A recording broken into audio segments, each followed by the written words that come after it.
رسول پاک علیہ السلام جو کام بھی کرتے ہیں اللہ کی وحی کے ساتھ کرتے ہیں۔ حضور کا ہر کام وحی خدا ہے، اپنی مرضی سے حضور کوئی کام نہیں کرتے۔ تو نبی پاک نے جو بھی کیا ہے وہ امت کے لیے نمونہ ہے۔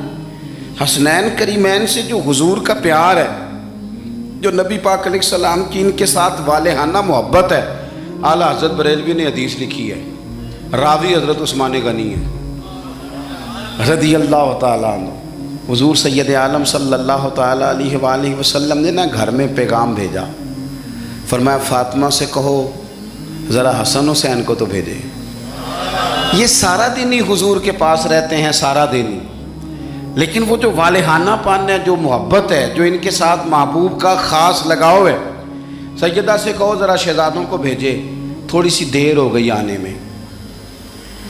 اعلیٰ حضرت فرماتے ہیں یوں لگتا جیسے سیدہ فاطمہ کپڑے نہیں ماں بدلنے لگتی بچوں کے، خوشبو نہیں لگانے لگتی، تھوڑی تیاری میں دیر ہو گئی تو محبوب نے نظریں جمائی ہیں اس حجرے کی طرف جہاں سے امام حسن اور حسین نے آنا ہے۔ رحمت کے عجب ہی جھمیلے ہیں، حسنین یہاں پر کھیلے ہیں۔ تو دونوں شہزادوں جب دروازہ کھلا تو حضرت عثمان غنی کہتے ہیں بچے جب نکلے نا دونوں، تو یہ کوئی 10 15 50 100 میل دور سے تھوڑی آ رہے ہیں، یہ تو یہیں رہتے ہیں۔ محبوب کے قرب خاص میں انہیں سایہ کرم ہر وقت نصیب ہے، لیکن نبی کریم علیہ السلام کا جو والہانہ پن ہے، جو ان کے ساتھ حضور کا رشتہ محبت ہے، جیسے ہی دونوں شہزادے آئے، حضرت عثمان غنی فرماتے ہیں محبوب نے مقدس گھٹنے زمین پہ رکھ دیے اور دونوں بازو کھول دیے۔ ایک شہزادہ اس سینے سے لگ گیا اس کندھے سے، ایک اس کندھے سے لگ گیا۔ اور پہلے بھی حضور پیار کرتے تھے، پر آج تو رخ ہی بدل گیا بات کا۔ اللہ کے پیارے حبیب علیہ السلام فرمانے لگے اے اللہ، یہ دونوں شہزادے کندھے سے لگے ہوئے، حضور فرمانے لگے اے اللہ، میں ان دونوں سے محبت کرتا ہوں، تو بھی ان سے محبت فرما۔ اور کہا اے اللہ، جو میرے حسن حسین سے محبت کرے تو ان سب سے محبت فرما، تو ان سب سے پیار کر جو میرے حسنین سے پیار کرے۔ اللہ کے پیارے محبوب علیہ السلام کی محبت جب حضور کو، بھئی جس چیز کی طرف محبوب نے ایک دفعہ دیکھا ہے نا، وہ غار ثور میں حضور ایک دفعہ گئے ہیں، 3 دن قیام کیا ایک دفعہ گئے، تو ہمارا تو کئی بار جانے کو دل کرتا ہے۔ جہاں حضور تھوڑی دیر قیام فرمائیں اس جگہ سے پیار ہو جاتا ہے، اور جن شہزادوں سے حضور اس والہانہ انداز میں پیار کریں، ان کی محبت، ان کا پیار ہمارے دلوں میں ہونا چاہیے، اور کچھ نہ ہمارے جذبات ہونے چاہیے، کچھ ہمارے جذبات میں والہانہ پن ہونا چاہیے ان شہزادوں کے لیے۔ آج کل نا ہمارے ہاں دور ہے تقریروں کا، پوسٹیں لگانے کا، اپنی اور ویسے بھی جو ہم لکھ رہے ہوتے ہیں، جو بول رہے ہوتے ہیں، وہ اپنے لیے نہیں ہوتا الا ماشاءاللہ، وہ تو سامنے والے کے لیے ہوتا ہے۔ وہ تو حضرت مجدد الفسانی رحمۃ اللہ علیہ کے حالات پہ ایک سیرت نگار نے لکھا ہے کہ آپ نے ایک شخص کو نا اپنے سلسلہ نقشبندیہ میں اجازت دی کہ اب آپ بھی آگے اللہ اللہ بتائیں، تربیت کریں، یہی طریقہ ہوتا تھا۔ تو ان کو خلافت دے دی، اب وہ سلسلہ طریقت میں آگے اشاعت سلسلہ کا کام کریں گے۔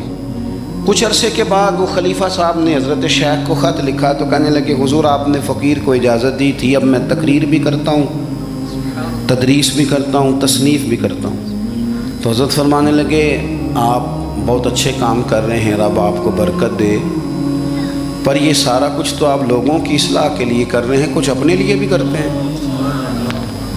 رات کو تہجد میں اٹھ جاتے ہیں، کچھ اللہ کے حضور رونا نصیب ہو جاتا ہے، کچھ آپ کو درود و سلام کی کیفیات نصیب ہوتی ہیں، یہ تو جو کچھ ہے الحمدللہ بہت اچھا ہے، قابل تعریف ہے، پر یہ تو آپ خدمت دین کا کام کر رہے ہیں نا لوگوں کی، آپ اپنے لیے کیا کر رہے ہیں؟ یہ بھی تو مقام غور ہے۔ بہت ساری چیزیں آج ایسی ہیں جو تقریروں میں تحریروں میں، لیکن ہمارے پرانے بزرگ جو تھے ان کا رنگ اور تھا، ان کا انداز والہانہ تھا، والہانہ۔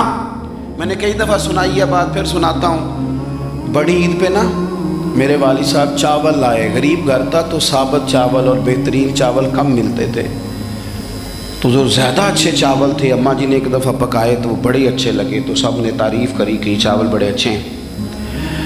تو تھوڑے دنوں کے بعد چاول پکے تو وہ والے نہیں تھے، تو ابا جی کہنے لگے والدہ سے کہ وہ چاول کتنے نہیں، یہ نویں پکا لینے آج۔ تو اماں جی فرمانے لگیں کہ چاول بڑے سونے تھے، پیارے تھے، میں نے رکھ دیے ہیں، 10 محرم کو امام حسین کی نیاز پکائیں گے۔ ہمارا نا آپ نے ناراض نہیں ہونا، محفل میلاد کی ہو یا 10 محرم کی ہو تو نہیں جاؤ گے ناراض؟ محفل کے منتظمین اگر مجھ سے بگڑ نہ جائے تو بات کر دوں، کم مشکوک ہو گیا، رہن دئیے کوئی اور ہی کر لئیے، کر دیں جی۔ محفل شریف کی جو لنگر ہے اس کو کہتے ہیں یہ تبرک ہے، ایسے ہی ہے، ہوتا بھی ہے، وہ تبرک ہوتا ہے نا جی۔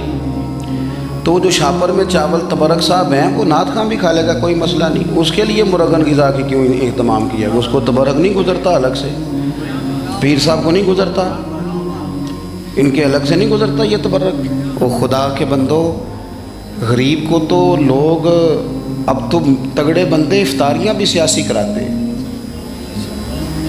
وہ تو دعوتوں میں بھی تگڑوں کو بلاتے ہیں۔ یہ محفل میلاد تھی، محرم کی محفل تھی، 11ویں کی محفل تھی، جس میں ماڑے ماڑے لوگ آتے تھے، تم نے اس میں بھی غریبوں کا شاپر والا چاول بنا دیا اور امیروں کے لیے لنگر مہمان خصوصی کے لیے تم نے الگ سے بنا دیا۔ کاش میلاد کی محفل میں تم زیادہ بوٹیوں والے چاول پکاتے، سب کے لیے ایک جیسے، اور غریب کو پرات بھر کے دی جاتی۔ اس کے بچے جو سارا سال گوشت سے لڑائی کرتے ہیں وہ چاروں بچے ساتھ لے آتا، اور جب بچے چھوٹے چھوٹے دیہاتی غریب وہ کھانا کھا رہے ہوتے ہیں تو ابا جی سے پوچھتے، ابا جی آج کی ہے؟ اللہ کیا بات ہے، یہ بھی ایک سبق ہے میلاد کا، آج کی ہے، سانوں تے کدی انج گوشت نہیں لبا، آج کی ہے۔ ابا جی تھپکی دے کے پیار کر کے، ہو سکتا ہے ابا رو ہی پڑتا، رو کے کہندا پتر آج رج رج کھاؤ بوٹیاں، آج رسول پاک دا میلاد شریف، مجھے بتلاؤ نا۔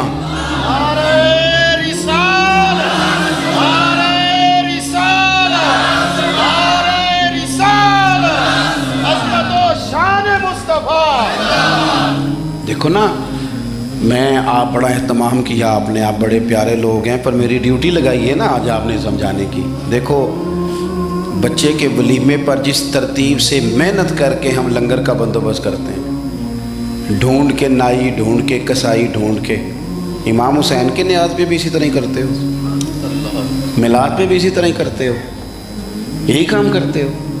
ایک مثال اور دیتا ہوں، میں نے اپنے ماں باپ سے سیکھا یہ ادب، اور وہ پڑھے لکھے نہیں تھے، سادہ تھے۔ میری اماں جی مجھے کہتی محرم والے دن کہ جا مینوں نا ٹوٹیاں لے آ دے، میں کھیر ونڈنی ہے۔ ٹوٹیاں نہ پتا جے؟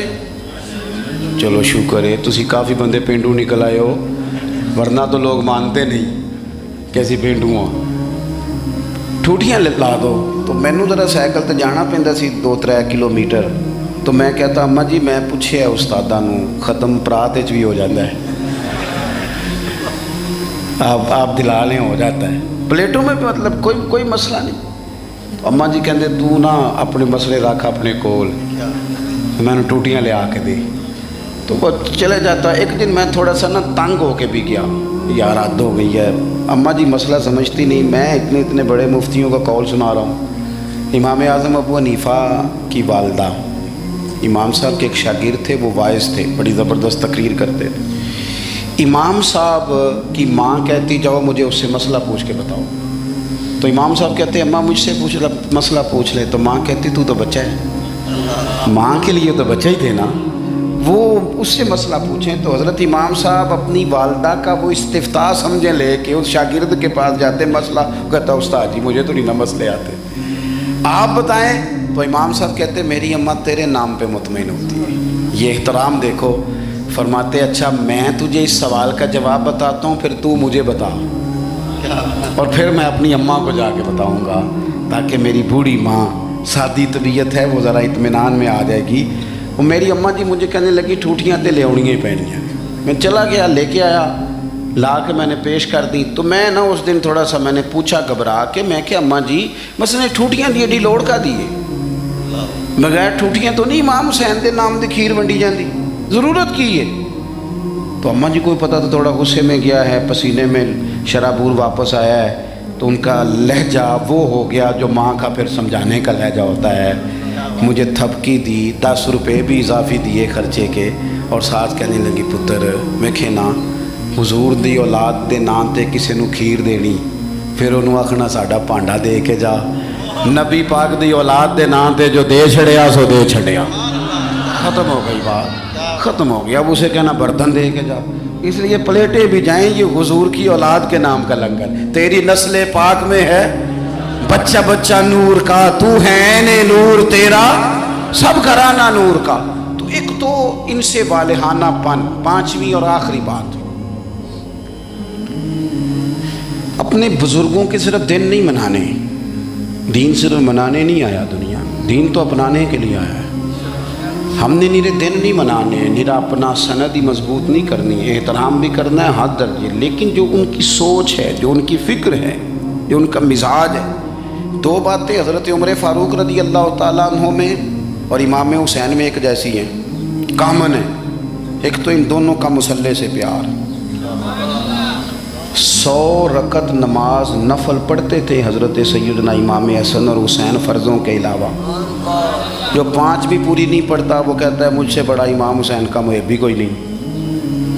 5 آپ دیکھیں نا, 9-10 محرم کی درمیانی رات یزید کی فوجوں نے جب کہا کہ حسین یا جنگ یا بیعت 2 ہی باتیں, تو امام حسین رضی اللہ تعالیٰ عنہ فرمانے لگے ایک رات کی مہلت دے دو, صبح بات کریں گے. وہ چلے گئے. حضرت عباس رضی اللہ تعالیٰ عنہ عرض گزار ہوئے, حضور جو فیصلہ آپ نے صبح کرنا ہے مجھے تو ابھی اس کا پتہ ہے, بیعت تو آپ نے کرنا نہیں. تو آپ یہ سوچیں گے پتہ نہیں کوئی گنجائش نکالنے لگے ہیں, یہ عجیب سے لوگ ہیں, آپ نے رات کیوں لی؟ تو امام حسین فرمانے لگے عباس تیرا کیا خیال ہے, میں نے سوچنے کے لیے رات لی ہے. حضور کس لیے؟ تو فرمانے لگے تجھے پتہ ہے نا مجھے مصلی سے بڑا پیار ہے, تجھے پتہ ہے نا مجھے اللہ کی بارگاہ میں سجدہ کرنا کتنا سکون دیتا ہے. صبح میدان لگے گا, امید شہادت کی ہے, میرا دل کرتا ہے کہ رات رہ گئی ہے, رج رج کے اپنے رب کو سجدہ نہ کر. امام علی مقام کے ماننے والوں کا سجدے سے پیار کیوں نہیں؟ عبادت آپ یقین کریں 1.5 گھنٹے کی باتیں, نیری گپ شپ, کوئی لینا دینا نہیں. یہ کون صاحب ہیں؟ کہتے ہیں یہ درویش ہوتے ہیں. اچھا جناب, درویش صاحب 1.5-2 گھنٹے گپ شپ لگائی, ادھر کی ادھر کی, فلانے کی, اس کی کہانیاں سنائی. نماز کا ٹائم ہوا تو کہتے مولویوں کا کام ہے. خدا سے ڈر. تو کس طرح کے لوگوں کی طرف ہم نے توجہ کر لی ہے. حضرت فاروق اعظم, حضرت عثمان غنی نے نا حضرت عمر کے وصال کے بعد ان کی ایک بیوہ سے نکاح کیا. خاتون عرض کرنے لگی حضور میں تو بڑھاپے کی طرف میرا سفر ہے, کسی خدمت کے قابل نہیں, تو میرے ساتھ نکاح سمجھ میں نہیں آیا. فرمانے لگے خدمت کے لیے نکاح نہیں کیا, میں عمر کی عبادت سے بڑا متاثر ہوں. اتنی محنت, اتنی جد و جہد, اتنی خلافت کی پابندیاں, اتنے کام کے باوجود مصلی پہ بیٹھتے ہیں تو مزہ آ جاتا ہے. فرمانے لگے میں نے انہیں مسجد میں رج کے سجدے کرتے دیکھا ہے. تجھ سے نکاح اس لیے کیا ہے کہ آپ مجھے بتائیں گی کہ سیدنا عمر گھر کی 4 دیواری کے اندر اپنے رب کو کس طرح یاد کرتے. مجھے بتائیں یہ سجدوں سے دلچسپی, عبادتوں کا شوق, تلاوتوں کی لذت, درود و سلام کا ذائقہ, ہماری نا روحانی زندگی موبائل نے بڑی بے آباد کر دی ہے. 10 منٹ ملے نہیں تو موبائل کھولا نہیں. جو سب سے ضروری اور اہم کام تھا وہ تو یہ تھا کہ 10 منٹ ملتے تھے صحابہ کو, وہ نفل نیند لیتے تھے. اللہ کے ولی درویش وہ اللہ اللہ کرنے کو ترجیح دیتے تھے, مزاج نہیں. ایک تو یہ بات اچھی طرح باندھ لیں امام علی مقام سے محبت کرنے سیدنا فاروق اعظم سے. اور دوسری بات یہ کہ باطل سے کبھی سمجھوتا نہیں, باطل کے لیے گنجائش نہیں. ہم مختلف حکمتیں, مختلف مصلحتیں, مختلف کہانیاں چھیڑ کے باطل کے لیے گنجائش پیدا کرتے ہیں. ہم یا دیکھ لیں ہمارے ملک میں کیا ہو رہا ہے. وہ ایک دوست آئے تھے میرے پاس جمعے سے 4-5 دن پہلے, بزرگ بندے کبھی کبھی آ جاتے ہیں, تو مینوں کہنے لگے پیر صاحب ہے بھلا کی ہو رہا ہے ملک وچ. میں کہ جی سب دے سامنے ہی فرمان لگا جدوں بچپن چ کھیڈی دا سی نا تے کھیڈ دا ہار جیت دا نتیجہ نہ منن دا ارادہ ہوندا سی تے ادوں آکھی دا نہیں دوبارہ کرو تساں رود ماریا ہے، کہتے ہیں یہی کچھ ہو رہا ہے صبح و شام۔ اور آپ دیکھیں مذاق کتنا زیادہ ہے، اب تو باہر کے ممالک ہمیں کہتے ہیں کہ کس طرح کے لوگ ہو تم، صرف مذاق نہیں کسی کے ساتھ ہو رہا ہوتا، صبح و شام مذاق ہو رہا ہے، حد ہو گئی۔ یعنی ایک بندہ اٹھا اس نے کہا میں ہر بندے کو روٹی کپڑا اور مکان دوں گا، اس پر اس نے حکومت قائم کر لی، ہوئی کہ نہیں آپ کے ملک میں؟ پھر دیا اس نے سب کو روٹی کپڑا اور مکان۔ پھر ایک اٹھا تو اس نے کہا قرض اتارو ملک سنوارو، لوگوں نے، عورتوں نے، خواتین نے، بچوں نے اپنے کانوں سے اتار اتار کے بالیاں بیویوں نے دے دی، پھر اتر گیا قرضہ ملک کا۔ پھر ایک تیسرے صاحب آ گئے، کہا میں کرپشن ختم کر دوں گا، پھر کرپشن زیادہ لوگوں کو ٹکٹیں دے دی، ان کو منسٹر بنا دیا۔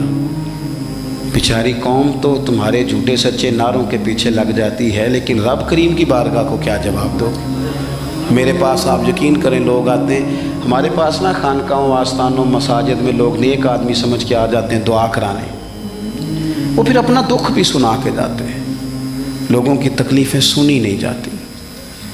یہ جتنے سیاسی تبصرے ہیں یہ اسی والے کمروں کے ہیں، امیر پیروں کا، وزیروں کا، تگڑے لوگوں کا، عوام سے گیپ زیادہ ہو گیا ہے، عام آدمی کی دکھ نہیں سمجھ پا رہے ہم، لوگ غربت کی سطح سے نیچے زندگی گزار رہے ہیں۔ یار حد ہو گئی نا کہ ہم اس ملک میں رہتے ہیں جس میں ڈھیروں لوگ ایسے ہیں جنہیں صاف پانی نہیں ملتا، پینے کا صاف پانی، کچھ نہیں صاف پانی مل جائے۔ میں اور آپ اس ملک میں رہتے ہیں، اچھا ایک طرف حال یہ ہے کہ نئے ماڈل کا موبائل آئے تو ملتا نہیں مارکیٹ میں، پرانا مل جاتا ہے، یہ امیروں کی چاہت ہے۔ گاڑی 3، 4، 5 لاکھ روپیہ زیادہ دے کے بک کرا لیں گے، چاہیے مجھے ذرا 2 مہینے پہلے۔ دوسری طرف حال یہ ہے، میں کبھی کبھی وقت نکال کے سرکاری اسپتالوں میں جاتا ہوں، کچھ مریض ایسے ہوتے ہیں جنہیں تسلی بھی دے دی جائے تو ان کا فائدہ ہو جاتا ہے۔ آپ کبھی حال دیکھیں جا کے، لوگوں کو ویل چیئر پہ بٹھا کے ڈرپ لگا دیا ڈاکٹر نے، ڈاکٹر کیا کرے، بیڈ ہی کوئی نہیں۔ اس طرح بھی کبھی ہوتا ہے، کوئی والی وارث نہیں قوم کا، یعنی جن لوگوں کو بیمار ہوں تو لیٹنے کو جگہ نہ ملے، اس قوم کے لوگ جھنڈے لگائیں اور وزیروں کے نعرے لگائیں، اور جناب اور جتنا پیسہ تم الیکشن پہ لگاتے ہو نا، اس کے کتنے کتنے بڑے ہسپتال بن جاتے ہیں، لیکن مزاج نہیں، طبیعت نہیں۔ حضرت امام حسن میں، سیدنا عمر فاروق میں یہ بات کامن تھی کہ باطل کے ساتھ کبھی صلح، یہ ہم نے غلط لوگوں کو سپورٹ کر کر کے باطل کو روج دیا ہے، کبھی صلح نہیں۔ انہوں نے کہا جو باطل ہوتا ہے وہ بہرحال باطل ہوتا ہے۔ یزید اگر باطل ہے، بڑی حکمتیں تھیں امام حسین کے سامنے، بڑا کچھ ہو سکتا تھا، چلو باہر نکلتے ہیں ذرا لوگ کٹے، ہمیں بھی لوگ کہتے ہیں آپ سیاسی بات نہ کیا کریں، وہ بعض لوگ مختلف جماعتوں کے آئے بیٹھے ہوتے ہیں تو فلان ہو جاتا ہے، تو میں نے کہا کیا ہو جائے گا، کیا بات کرتے ہیں آپ، کیا حیثیت ہے ہماری، نہیں کوئی ہم سے دلچسپی لیتا تو نہ لے، ہماری جو ڈیوٹی ہے وہ اذان بھی پوری نہ پڑے، وہ بھی دیکھ کر پڑے کہ فلانا بندہ ناراض نہ ہو جائے، جس کی طبیعت میں جو آتا ہے وہ کرے۔ سانو تخت زارے دی لوڑ کی ہے، نالے کی لگے شہر بمبول دے نال، اسی تے اپنی بال کے سیکنے آ، سانو کی لگے کسی اور دے نال، کروں مدح اہل دول رضا، اور پڑے نہ اس بلا میں میری بلا، میں تو گدا ہوں اپنے کریم کا، میرا دین کوئی پارا نہ نہیں۔ یہ کیا بات ہوئی کہ آپ سچی بات ہی نہ کریں، آپ غور کریں میں کیا عرض کر رہا ہوں۔ غریب لوٹتے رہیں اور آپ کہیں کہ جناب وہ فلانا بندہ کہے گا میں سیاسی جماعت کا تھا، آپ نے بات کر دی، ہو جو جس جماعت کا ہوتا ہے، لیکن حق بہرحال حق ہی ہوتا ہے۔ یہی بات امام حسین کے سامنے آئی، بچوں عورتیں ساتھ ہوں تو لوگ تو ویسے ہی کہہ دیتے ہیں میرے ساتھ زنانہ ساتھ ہے، ورنہ میں تجھے بتا دیتا، لیکن امام حسین نے نہ عورتوں کا ساتھ دیکھا، نہ بچوں کی بھوک دیکھی، نہ تکلیف دیکھی۔ انہوں نے بتایا کہ جب باطل کے سامنے ڈٹنا ہے تو نتیجے کی پرواہ کیے بغیر ڈٹنا ہے۔ جو لوگ کام کرنے والے ہوتے ہیں وہ رزلٹ نہیں دیکھتے کیا نکلے گا، رزلٹ تو یہ نکلا کہ امام حسین شہید ہو گئے، اور پھر 3-4 سال یزید حکومت بھی کر گیا، لیکن قیامت تک کے لیے اس کا نام ذلت کا باعث بن گیا۔